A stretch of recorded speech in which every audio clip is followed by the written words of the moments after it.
Hey guys, in this video I will show you how you can fix Valorant game not starting or crashing on startup, right? And for that there is a really easy fix for that. So first of all, open up your task manager and make sure that you basically not running anything related to Riot Games, Valorant or Valorant Vanguard.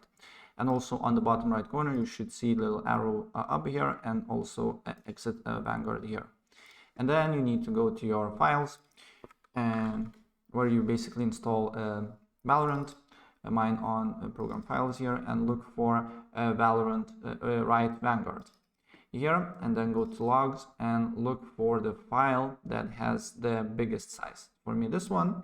Open up and then press Ctrl and F, and then you need to just write this thing here and press find next and delete the files. As you can see here, for me it's not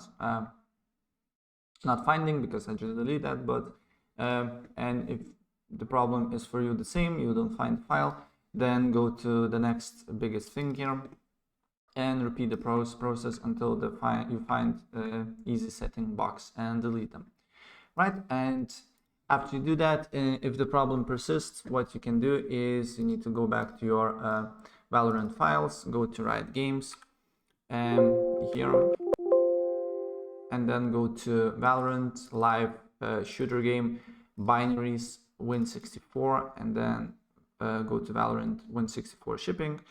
Right click on that, go to properties, compatibility, and make sure these two options are on. Disable full screen optimizations and also run this program as an administrator.